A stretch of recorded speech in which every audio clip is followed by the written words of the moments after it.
Hello बच्चों, कैसे हो आप सभी। आई होप सब कुछ बढ़िया होगा। आज के इस वीडियो में हम एनसीईआरटी के क्लास 6 के हिस्ट्री का चैप्टर 1 पढ़ने वाले हैं। आप सब भी अगर एनसीईआरटी पढ़ते हैं या फिर सीबीएसई बोर्ड से पढ़ रहे हो तो आपको ये किताब, ये चैप्टर ज़रूर पढ़ना होगा। तो आज के चैप्टर का नाम है what, where, how and when. इस चैप्टर को पढ़ने के बाद आप जितने भी इसके एक्सरसाइज होंगे अपना होमवर्क खुद से कर लेंगे। और यहाँ तक कि एक बहुत ही इंटरेस्टिंग बात बताता हूँ, अगर आप आईएएस बनना चाहते हैं, कोई भी गवर्नमेंट एग्जाम देना चाहते हैं तो इन किताबों से भी क्वेश्चंस आते हैं। इसलिए इन वीडियो को बहुत ही ध्यान से देखें ताकि आपके पढ़ाई के साथ साथ आपकी अभी से कुछ ना कुछ तैयारी होती रहे और आप बहुत ही स्मार्टली क्लास में एक्टिव रह सकें। ठीक है, तो आपकी तरह एक बच्ची है जिसका नाम है रशीदा। ये एक दिन न्यूज़पेपर पढ़ रही होती है। आज के समय में न्यूज़पेपर तो नहीं होते हैं, लोग इंस्टाग्राम, यूट्यूब या फिर सोशल मीडिया पे एक्टिव रहते हैं। आजकल बच्चे भी फ़ोन चला रहे हैं। ठीक है, तो इस बच्ची का नज़र पड़ता है हेडलाइन पे, लिखा होता है 100 ईयर्स अगो, यानी कि 100 साल पहले। अब 100 साल पहले क्या हुआ था ये कैसे कोई जान सकता है। अब कल क्या हुआ था आपको याद होगा, या फिर आप अपने पेरेंट्स से पूछ सकते हैं या फिर कहीं से भी जानकारी ले सकते हैं। पिछले साल क्या हुआ था, पिछले साल में भी आप कुछ चीज़ें याद रख सकते हैं, सारी चीज़ें याद नहीं रख सकते हैं। मान लीजिए लास्ट ईयर आपका बर्थडे था, आपने अपने बर्थडे में क्या प्रेजेंट मिला था, कैसे उसको सेलिब्रेट किया था, यह सारी चीज़ें याद रख सकते हैं। लेकिन जब बात आती है 100 साल पहले, 150 साल पहले, 200 साल पहले, तो उस समय क्या हुआ था इसका जवाब किसी के पास नहीं होता है, क्योंकि आप उस समय तो कोई ज़िंदा ही नहीं रहता ना। अगर हम एक इंसान के लाइफ की बात करें तो आजकल 70 साल में सब खत्म हो जाते हैं, मतलब 70-80 साल ज़्यादा कोई जीता नहीं है। तो 100 साल पहले की बात कैसे कोई जानेगा। तो इसीलिए हमें पढ़ना पड़ता है हिस्ट्री। हिस्ट्री यानी कि पास्ट। पास्ट मतलब कि पहले क्या हुआ था, उसके लिए हम हिस्ट्री पढ़ते हैं और यहीं से हम हमारे जो भी सवाल होते हैं उन सारे सवालों के जवाब मिलते हैं। राइट, अब हम एक एक करके जो भी हेडिंग्स दी हुई हैं, हेडिंग्स को पढ़ेंगे, समझेंगे और इसी तरह से धीमे धीमे आगे बढ़ते रहेंगे।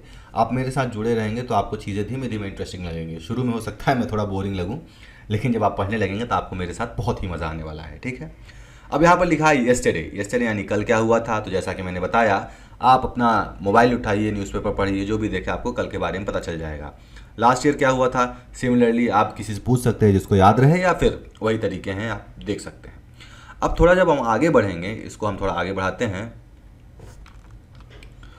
What can we know about the past, यानी कि हम पास्ट के बारे में क्या जानना चाहते हैं या फिर क्या जान सकते हैं। अब ज़रा सोचिए, हम पास्ट के बारे में क्या जानना चाहेंगे जो हम आज कर रहे हों। अगर आप बच्चे हैं, स्कूल जाते हैं, तो आपके दिमाग में यही क्वेश्चन आता होगा ना, आखिर में 200 साल पहले जो बच्चे थे वो स्कूल में क्या करते थे, या फिर वो कैसे कपड़े पहनते थे, क्या खाना खाते थे, कौन से गेम खेलते थे। यही सब क्वेश्चन होंगे ना हमारे दिमाग में। तो इसी तरीके से हम पास्ट के बारे में क्या जानना चाहते हैं। तो यहाँ पर लिखा हुआ है व्हाट पीपल एट, यानी कि लोग क्या खाते थे, लोग कौन से कपड़े पहनते थे, लोग रहते कैसे थे, किस तरह के उनके घर थे। आज के घर आप देखते हैं बहुत ही मॉडर्न होते हैं, कच्चे पक्के घर होते हैं। पहले गांव में मिट्टी घर होते थे। पहले ये टेक्नोलॉजी ही डेवलप नहीं हुई थी, या फिर हुई थी तो बहुत कम लोगों के पास वो एक्सेस था। सब लोग उन अच्छे घरों में नहीं रह पाते थे। ठीक है, अब जैसा कि हम जानते थे शुरुआत में कोई खेती थी नहीं, तो लोग हंटर्स थे। आज भी हंटर्स है, लेकिन शौक के लिए लोग हंटिंग करते हैं। लेकिन पहले लोगों की ज़रूरत होती थी। आज खेती करके हम अनाज खाते हैं, लेकिन शुरुआती दौर में आपने सुना होगा आदि मानव। तो आदि मानव जो होते थे वो हंटर्स थे, वो शिकार करते थे, अपना खाते थे। या फिर किसान हुए, धीमे धीमे किसान हुए, फिर कुछ राजा महाराजा भी हुए आगे चल के, फिर कुछ बिजनेसमैन, मर्चेंट्स हुए, फिर प्रीस्ट यानी कि जो पंडित होते हैं, मौलाना होते हैं आपके यहाँ, वो सारे लोग कैसे रहते थे, क्या खाते थे, क्या बोलते थे, सब कुछ के बारे में हम जानकारी लेते हैं। म्यूजिशियंस कौन से गाने बजाते थे, साइंटिस्ट ने क्या डिस्कवरी की, ये सब कुछ हम पास्ट में जान सकते थे। इवन अब आप बच्चे हैं तो बच्चे कौन सा गेम खेलते, जैसा मैंने पहले बताया, ये सब कुछ हम जानते हैं। अगला क्वेश्चन हमारे दिमाग में जो आता है, वेयर डिड पीपल लिव, यानी कि लोग रहते कहाँ थे। अब अभी तो आप देखते हैं आप घरों में रहते हैं, इसी तरह पहले के भी लोग भी घर पे रहते थे। लेकिन स्टार्टिंग में जब सिविलाइजेशन फॉर्म हुआ या फिर जब लोग इकट्ठा रहने लगे, तो नदियों के किनारे रहते थे। क्यों रहते थे, क्योंकि पानी बहुत ही इंपॉर्टेंट सोर्स होता है। बिना पानी के हम जिंदा नहीं रह सकते। आपको पता होगा आप दिन भर में कितना ग्लास पानी पीते हैं। अगर आप पानी ना पीजिए तो आपको कितना प्रॉब्लम होगा। पानी से आपका खाना बनता है, पानी से आपके कपड़े धुलते हैं, पानी से ही आप वॉशरूम जाते हैं। तो पानी की बहुत ही ज़रूरत है। इससे लोग क्या करते थे, अब पहले तो मोटर वगैरह होता नहीं था। आज के समय में जैसे आपके छतों पे टंकी होगी या मोटर्स होगा, मोटर से पानी आता होगा, बोरिंग होगा, बोरिंग से पानी आता होगा। तो पहले के ज़माने में ये सब चीज़ें नहीं थी, इसलिए लोग क्या करते थे, नदी के किनारे ही अपना घर बसा लेते थे। ठीक, अब यहाँ पर क्या कहा गया है, एक मैप दिया गया है जिसमें हमें कहा गया है नर्मदा नदी को ढूंढा जाए, फाइंड रिवर नर्मदा। अब इस हम मैप पे आते हैं और देखते हैं लोग आखिर में कौन कौन सी नदियों के किनारे रहते थे और क्या करते थे। या थोड़ा सा और हम पढ़ लेते हैं, फिर हम मैप पे चलेंगे। तो जो लोग थे, पहले के लोग थे, वो स्किल गैदरर थे। स्किल गैदरर मतलब कि वो उन्हें बहुत ही अच्छी जानकारी थी फूल पौधे जो पेड़ होते थे सब्जियों की, मतलब कि कौन सी सब्ज़ी खानी चाहिए, कौन से फल खाने चाहिए, उनकी जानकारी बहुत ही अच्छी होती थी। इसलिए वो इकट्ठा करते थे, इसलिए उन्हें हम गैदरर कहते थे। गैदरर यानी क्या हो गया, वो इकट्ठा करते थे। और हंटर्स मतलब जानते ही, हम शिकार करते थे जानवरों का। लेकिन रहते कहाँ थे, तो नदियों के किनारे रहते थे। हम थोड़ा आगे बढ़ेंगे और देखेंगे नदियाँ कैसे नदियाँ थी, ठीक। तो यहाँ पर एक मैप दिया गया है, हम आगे देखेंगे। अब ये देखिए, ये एक मैप है। कौन सा मैप है ये, हमारे इंडिया का मैप, राइट। आपको समझ जानते हैं इंडिया के मैप बारे में। तो यहाँ पर बहुत सारी नदियाँ हैं, आप देखेंगे। नदियों को मैं दिखाता हूँ कौन कौन सी नदियाँ हैं। तो सबसे पहले हम देखेंगे यहाँ पर ये पहाड़ है, हालांकि ये पहले से पहले देखेंगे, ये विंध्यास है, चंबल है, ये यमुना देखिए, यमुना नदी है, गंगा नदी है, सोन नदी है, ब्रह्मपुत्र नदी है, ये सारी नदियाँ हैं। तो लोग इन नदियों के किनारे बसते थे। यहाँ पर देखेंगे आप, इंडस नदी है, झेलम है, चेनाब है, सतलज है, ये सारी नदियाँ हैं। तो नदियों किनारे ही लोग बसते थे पहले, ठीक है। अब थोड़ा सा हम ऊपर देखेंगे यहाँ पर, तो क्या होगा, यहाँ पर हमसे क्या कहा गया है, असल में क्वेश्चन में क्या कहा गया है, तो वो हम देखते हैं, उसके बाद हम आगे बढ़ेंगे, ठीक। तो यहाँ पर हमसे कहा जा रहा है कि ये रहा, सुलेमान और किरथार हिल्स हमें ढूंढना है और पता लगाना है कहाँ है। तो यहाँ पर ये बताया गया, ये नॉर्थ वेस्ट में है, इंडिया के नॉर्थ वेस्ट में है। अब आपको इसके लिए डायरेक्शन की जानकारी होनी बहुत ज़रूरी है। डायरेक्शन यानी क्या होता है, दिशा होता है हिंदी में। तो 4 डायरेक्शन मेजर होता है, आपने पढ़ा होगा, नहीं पढ़ा होगा तो मैं बता दे रहा हूँ। ये नॉर्थ होता है, ये साउथ होता है, ये ईस्ट होता है, ये वेस्ट होता है। अब यहाँ आपसे क्या कहा गया है, नॉर्थ वेस्ट कहा गया है। नॉर्थ वेस्ट यानी कि इसके और इसके बीच में कोई डायरेक्शन होगा, तो ये रहा नॉर्थ वेस्ट। और इसके बीच का डायरेक्शन क्या हो जाएगा, नॉर्थ ईस्ट। इसके और इसके बीच का डायरेक्शन क्या हो जाएगा, साउथ ईस्ट। सिमिलरली इसके और इसके बीच में डायरेक्शन क्या हो जाएगा, साउथ वेस्ट, ठीक है। ये डायरेक्शन हो गया। अब यहाँ पर सुलेमान और किरथार हिल्स को कहा गया खोजिए कहाँ पर, ये नॉर्थ वेस्ट में है। हम इंडिया के मैप में वापस आते हैं। तो इंडिया के मैप हम जब वापस आएंगे तो हम देखेंगे, ये आपको दिख रहा होगा इंडिया का मैप। इसको मैं थोड़ा छोटा कर देता हूँ ताकि आपको पूरा मैप दिख जाए, ठीक है। पूरा मैप आपको दिख रहा होगा। अब यहाँ पर हम देखेंगे डायरेक्शन हम उसी तरह से डिवाइड कर लेते हैं। ये हमारा नॉर्थ, ऊपर नॉर्थ हो गया, नीचे साउथ हो गया, ईस्ट हो गया, वेस्ट हो गया। कहाँ है, नॉर्थ वेस्ट में। नॉर्थ वेस्ट में ये देखिए सुलेमान और किरथार, ये आपको 2 पहाड़ दिख गए। और आगे कहा गया है गारो हिल्स, देखिए, तो ये रहा गारो हिल्स। तो ये अलग अलग पहाड़ है जहाँ पर लोगों ने पहली बार खेती करना शुरू किया, ठीक है। अब खेती करेंगे तो वहाँ पर वो इजीली डेवलप हो सकते हैं, खा सकते हैं। यहाँ पर लिखा है ना, Sulaiman and Kirthar hills to the north west, some people of this area, women, men, first began to grow crops. तो सबसे पहली बार जो क्रॉप्स उगाया गया था, जो कि गेहूं और बार्ले है, 8000 साल पहले इन्हीं एरियाज़ में उगाया गया था। और धीमे धीमे लोग क्या करने लगे, जैसे शीप हो गया, गोट हो गया, ये सब यहाँ पर इनको पालतू जानवर भी पालने लगे। उसी तरीके से गारो हिल्स और विंध्यास। विंध्यास कहाँ पर है, तो आप देखेंगे ये रहा विंध्यास, सेंट्रल इंडिया में विंध्यास है, ठीक है। यहाँ पर भी खेती की गई। अब ये सब चीज़ें हम पढ़ाएंगे। अब यहाँ पर एक इंपॉर्टेंट फैक्ट दिया गया है, the place where rice was first grown are Vindhyas. अब विंध्यास के नॉर्थ में ये देखिए विंध्यास है, यहाँ पर चावल उगाया गया था इंडिया में। लेकिन एक बहुत ही इंटरेस्टिंग फैक्ट मैं बताता हूँ, सबसे पहली बार पूरे वर्ल्ड की अगर हम बात करें तो सबसे पहली बार चाइना में चावल उगाया गया था, इंडिया में नहीं। उसके बाद अलग अलग देशों में, अलग अलग जगहों पे चावल या अलग अलग जो भी ग्रेन्स होते हैं उगाए गए, ठीक है। अब यहाँ पर हम देखेंगे क्या दिया गया है। तो 4700 साल पहले यहाँ पर कुछ अर्लीस्ट पहले सिटीज़ हैं, वो फ्लरिश हुई कहाँ पर हुई, नदियों, बैंक ऑफ रिवर्स। कौन सी नदियों पे, हमने ये ऑलरेडी बात कर ली। जैसे गंगा नदी हो गई, तो गंगा नदी के किनारे बहुत सारे सिविलाइजेशन, बहुत सारे शहर बसे। उसका रीज़न मैंने क्या बताया, क्योंकि उनके लिए पानी का एक्सेस आसान था। अब यहाँ पर एक वर्ल्ड जो बहुत बड़ा शहर बना था उस समय, यहाँ पर दिया है ना, locate the Ganga and tributary called Son. In ancient time the area along this river to the south of the Ganga was known as Magadh. अब ये बहुत ही पावरफुल और लार्ज किंगडम था, ठीक है। अब ये इंपॉर्टेंट पॉइंट है, आपको हो सकता है आगे चलकर इससे क्वेश्चन पूछे, तो इसलिए आपको यहाँ पर ध्यान से इसको नोट डाउन कर लीजिए, ठीक है। तो अब आप जो आज के समय में बिहार है, इंडिया मैप पे वापस चलते हैं, तो ये जो गंगा नदी है, सोन नदी है, इस एरिया में जो एक लार्ज एम्पायर बना था उसे हम कहते हैं मगध। उस समय मगध कहते थे, अभी हम बिहार कहते हैं, ठीक है। अब हम क्या देखेंगे, जो लोग थे पूरे दुनिया में एक जगह से दूसरी जगह सब कॉन्टिनेंट्स में ट्रैवल करते थे। अब ट्रैवल करना आसान नहीं होता था। क्यों नहीं आसान होता था, क्योंकि पहाड़ थे, नदी थे, झरने थे। अब आज के समय में तो हेलीकॉप्टर है, एरोप्लेन है, लेकिन उस समय में ये चीज़ें नहीं होती थी, लोग पैदल ही ट्रैवल करते थे, इसलिए वो आसान नहीं होता था। तो इसलिए क्या करते थे, तो लोग क्या करते थे, ग्रुप्स में ट्रैवल करते थे। जैसे अगर कोई आर्मी में ट्रैवल कर रहा है, तो आर्मी मतलब कि बहुत इकट्ठा जो वॉरियर होते हैं, वो ट्रैवल करते थे। क्यों? ताकि वो ज़मीन जीत सके। जैसे आज हम देखेंगे इंडिया पाकिस्तान का वॉर हो रहा है, जो भी वॉर होते हैं हमेशा से, शुरू से ही जो वॉर होते आए हैं, वो सीधी सी बात है सिर्फ लैंड कॉन्कर करने के लिए होता है, ज़मीन पर कब्जा करने के लिए होता है।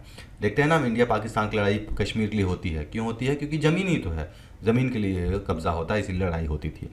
जो रिलीजियस टीचर होते थे वो अपने धर्म का प्रचार करने के लिए एक जगह से दूसरी जगह जाते थे।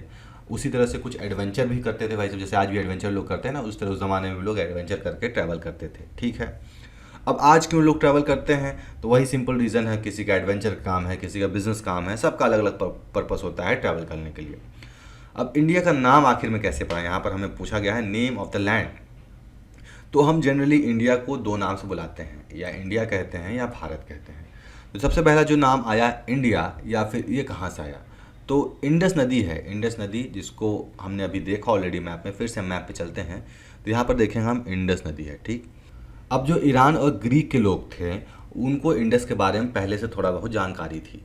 तो इंडस के जो साइड में रहते थे, इंडस के जो ईस्ट में रहते थे, उन्हें ये हिंदूस कहने लगे। ठीक है, अब हिंदूस से अब क्यों कहते थे? क्योंकि इंडस के लिए वो सिंधु कहते थे, सिंधु नदी कहते थे, वो इंदु नदी नहीं कहते थे। और एस क्योंकि वो प्रोनाउंस नहीं कर पाते थे, इसलिए सिंधु से बन गया हिंदूस। ठीक है, इसी तरीके से हमारा इंडिया का नाम उस समय हिंदुस्तान कह सकते हैं, या फिर इंडिया पड़ गया। राइट, अब हम पास्ट के बारे में जानते कैसे हैं? तो जानने के लिए हम क्या कर सकते हैं? किताबें पढ़ सकते हैं। कौन सी किताबें? जो कई 100 साल पहले, कई हज़ार साल पहले लिखी गई हों, उन्हें हम पढ़ के इतिहास के बारे में जान सकते हैं। तो इन किताबों को आखिर में कहते क्या हैं? तो इन किताबों को हम कहते हैं मैन्यूस्क्रिप्ट। मैन्यूस्क्रिप्ट हाथ से लिखा हुआ आता है। क्यों? क्योंकि जो मैन्यूस्क्रिप्ट है, इसका नाम जो मनु है, ये आता है एक लैटिन वर्ड से मैन्यू, और मैन्यू का मतलब होता है हाथ या फिर हैंड। ठीक है, अभी अक्सर पाम लीव्स, एक पाम होता है, पेड़ होता है, उस पर लिखे होते थे, या फिर एक जो बार्क होता है, जो पेड़ का छल्ला होता है कह सकते हैं, जैसे पेड़ होता है ना, पेड़ की जो तने होती हैं उसमें छल्ले निकलते हैं, तो उस पर लिखे होते थे। अब क्योंकि ये बहुत पुराने होते थे, तो क्या होते थे, बहुत सारे कीड़े मकोड़े इनको खा जाते थे। इसकी वजह से सारी चीज़ें बच नहीं पाई, कुछ ने बहुत सारे जो भी मैन्यूस्क्रिप्ट थे वो डिस्ट्रॉय हो चुके हैं। ठीक है, इसके अलावा दूसरा सोर्स क्या हो सकता है? तो दूसरा सोर्स जो पढ़ने के लिए हो सकता है, अब हाँ, इन मैन्यूस्क्रिप्ट पे जो लिखा होता था वो किन भाषाओं में लिखा होता था? तो संस्कृत में, प्राकृत में, या फिर तमिल में लिखा रहता था। इसके अलावा जो दूसरा सोर्स ऑफ इंफॉर्मेशन है वो है इंस्क्रिप्शन। इंस्क्रिप्शन कहाँ लिखे जाते थे? तो या फिर पत्थरों पे या फिर किसी भी मेटल पे लिखे जाते थे। तो जो भी राजा महाराजा होते थे वो रूल्स रेगुलेशंस या फिर जो उन्होंने जीता है उसके बारे में सारा इन्फॉर्मेशन वो स्क्रिप्चर्स पे लिख सकते थे, या फिर आप कह सकते हैं इंस्क्राइब कराते थे पत्थरों पे या फिर मेटल पे, ताकि लोग उसको याद करें। अब जो लोग ऐसे इंस्क्रिप्चर या फिर मैन्यूस्क्रिप्ट को पढ़ते हैं, समझते हैं, उन्हें हम आर्कियोलॉजिस्ट कहते हैं। ये भी एक बहुत इंपॉर्टेंट टर्म है, आप इसको समझ लीजिए, आपको हमेशा काम में आएगा। आर्कियोलॉजिस्ट किसे हम कहते हैं? ठीक है, यहाँ पर एग्जाम्पल दिया गया है, एक इंस्क्रिप्शन है जो 2250 साल पुराना है। ये कांडाहार जो कि अफगानिस्तान में है, वहाँ पाया गया था। और ये किसके नाम पे है? तो अशोक, एक बहुत ही बड़े सम्राट हुए थे इतिहास में, जिनके बारे में आगे हम पढ़ेंगे, उनके लिए डेडिकेटेड चैप्टर है, उनका ये इंस्क्रिप्शन यहाँ पर मेंशन है। ठीक है, अब आगे हम बढ़ेंगे। यहाँ पर और भी सारे सोर्सेज हो सकते हैं, जैसे ये पॉट है, ये सिल्वर कॉइन है, या फिर ये भी कॉइन है। तो इन पे क्या लिखा था, इन पे क्या कलाकृति बनी होती है, आर्ट फॉर्म क्या बने होते हैं, वो यहाँ पर हम समझ सकते हैं। और जो आर्कियोलॉजिस्ट होते हैं वो जानवरों को हड्डियाँ या मछलियाँ या फिश या बर्ड्स, इन सारी चीज़ को जो लोग स्टडी करते हैं ताकि ये खोज पाएँ आखिर में ये लोग खाते क्या थे। अब होता क्या है, जो प्लांट्स होते हैं, जो प्लांट्स हम देखते हैं पेरिशेबल होते हैं, तुरंत ख़राब हो जाते हैं, तो वो तो बचे नहीं रहेंगे। तो ये इन हड्डियों से पता करते हैं, जो भी जानवरों के दांत होते हैं या पंछियों के दांत होते हैं, मछलियाँ होती हैं, तो यहाँ से लोग पता करते हैं आखिर में उस समय में लोग खाते क्या थे। ये सारा स्टडी आर्कियोलॉजिस्ट ही करते हैं। ठीक है, अब जो हिस्टोरियन होते हैं कई बार एक सोर्स वर्ड का यूज़ करते हैं। हम आगे जब हिस्ट्री पढ़ेंगे तो उसमें हम सोर्स कई बार हम देखेंगे। तो सोर्स का मतलब क्या होता है? जो भी मैन्यूस्क्रिप्ट पे इन्फॉर्मेशन फाइंड हो, या फिर इंस्क्रिप्शन पे हो, या फिर आर्कियोलॉजिस्ट के थ्रू, ये हमारे लिए सोर्स हो जाता है। ठीक है, इसी से हम पता करते हैं हिस्ट्री में क्या हुआ था। तो जो हिस्टोरियंस होते हैं उन्हें हम डिटेक्टिव भी कहते हैं, या फिर आर्कियोलॉजिस्ट जो होते हैं वो रिकन्स्ट्रक्ट करते हैं जो भी हिस्ट्री में हुआ था, इसीलिए हम उन्हें डिटेक्टिव भी कहते हैं। अब ये कोई एग्जाम पर्पस से नहीं है, ये एक कंपैरिजन है कि आर्कियोलॉजिस्ट एक डिटेक्टिव की तरह काम करते हैं। अब अगला सवाल आता है, एक पास्ट है या फिर कई सारे पास्ट हैं? ठीक है, ये भी बहुत इंपॉर्टेंट क्वेश्चन है। तो जैसा हमने, अगर हम हिस्ट्री की किताब का अपना टाइटल देखेंगे तो उसका हमारा किताब का नाम है आर पास, यानी कि हमारे ये प्लूरल वर्ड है, सिंगुलर वर्ड नहीं है, तो मतलब एक से ज़्यादा पास्ट हैं। एक से ज़्यादा पास्ट का मतलब होता है कि राजा महाराजा कैसे रहते थे, आम आदमी कैसे रहते थे, सबका अलग अलग ज़िंदगी था, सबका एक इतिहास नहीं है। राजा महाराजा का भाई सब अलग इतिहास होगा, जो आम आदमी रहते थे उनका अलग इतिहास होने वाला है। अब सिंपल सी बात है, आप अभी देखें जो हमारे देश के प्रधानमंत्री हैं, प्रेसिडेंट हैं, जो MPs MLAs हैं, उनका लाइफ कैसा है, और एक आम इंसान जो हम जैसे स्टूडेंट्स हैं या फिर पेरेंट्स हैं, इनका ज़िंदगी कैसा है, तो इसमें फ़र्क होता है। इसलिए यहाँ पर हम अलग अलग तरीके से अलग अलग पास्ट लोगों का पढ़ते हैं। अब एक बहुत इंपॉर्टेंट कॉन्सेप्ट यहाँ पर डेट्स का आता है। इसमें आपको बहुत अच्छे समझना है, क्योंकि आपको ये हमेशा पूरे हिस्ट्री के दौरान काम में आने वाला है। तो इसमें जैसा मैंने बताया, इसमें आपको 2 कॉन्सेप्ट है जो बहुत ही अच्छे से समझना होगा, क्योंकि आपको पूरे हिस्ट्री में ये काम में आने वाला है। पहला टर्म है AD और दूसरा टर्म है BC, ठीक है। अब AD क्या होता है, एनो डोमिनी, BC क्या होता है, बिफोर क्राइस्ट, ठीक है। अब कोई भी आपसे डेट पूछता है तो आप क्या कहते हैं, जैसे अगर आपसे कोई आज का डेट पूछता है तो आप कहेंगे आज है 8 मई 2025, ये आज का डेट है। इसी तरीके से हम डेट्स, अब हर डेट तो याद रहे ना रहे, लेकिन एक कॉमन टर्म याद होता है।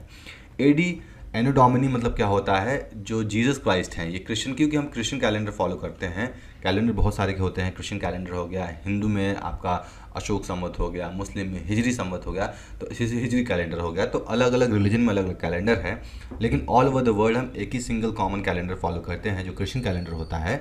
उसके हिसाब से जो भी जीसस क्राइस्ट हैं, उनके भगवान हैं क्रिश्चियंस के, अगर आप क्रिश्चियन हैं तो आप जानते हैं, पूछते हैं आप जीसस क्राइस्ट को, तो उनके जन्म के बाद का जो भी तारीख होता है उसे हम AD लिखते हैं, और उनके जन्म से पहले जो भी डेट होता है उसे हम BC कहते हैं, क्योंकि बिफोर क्राइस्ट होता है, ठीक है। अब कोई आपसे पूछे कि अभी क्या चल रहा है तो आप कहेंगे 2025 AD, ठीक है, क्योंकि वो जीसस क्राइस्ट के बर्थ के बाद का समय है, एनो डोमिनी, उसी समय से हमारा कैलेंडर स्टार्ट हुआ है, ठीक है। अब कई जगह पर CE लिखा होता है और BCE लिखा होता है। CE मतलब कॉमन एरा होता है, BCE मतलब बिफोर कॉमन एरा। सेम चीज़ है, आप AD को CE भी लिख सकते हैं और BC को BCE लिख सकते हैं, कन्फ्यूजन नहीं होना है, ठीक है। आगे बढ़ते हैं। आगे हमारा बताया गया है कि बहुत सारे इंस्क्रिप्शन हैं जो कि सर्फेसेस, हार्ड सर्फेसेस पे लिखे होते हैं, जो कि कई सैकड़ों साल पहले लिखे होते हैं। अब ये लिखे क्या हैं, इनका मतलब क्या है, इसको समझने के लिए हमें एक प्रोसेस होता है जिसे हम कहते हैं डेसिफरमेंट, ठीक है। इस प्रोसेस से ही हम जान पाते हैं आखिर में इन इंस्क्रिप्शन पे क्या लिखा है, इसका मतलब क्या है। इन पिक्टोरियल डेफिनेशन के जैसे आप देखेंगे यहाँ पर स्क्वायर का मतलब P है, इसका मतलब T है, इसका मतलब O है, L मतलब लाइन हो गया। तो इसी तरीके से हम डेसिफर करते हैं, जो भी आर्कियोलॉजिस्ट होते हैं वो डेसिफर करते हैं, ठीक है। ये आपका चैप्टर ख़त्म हो गया है।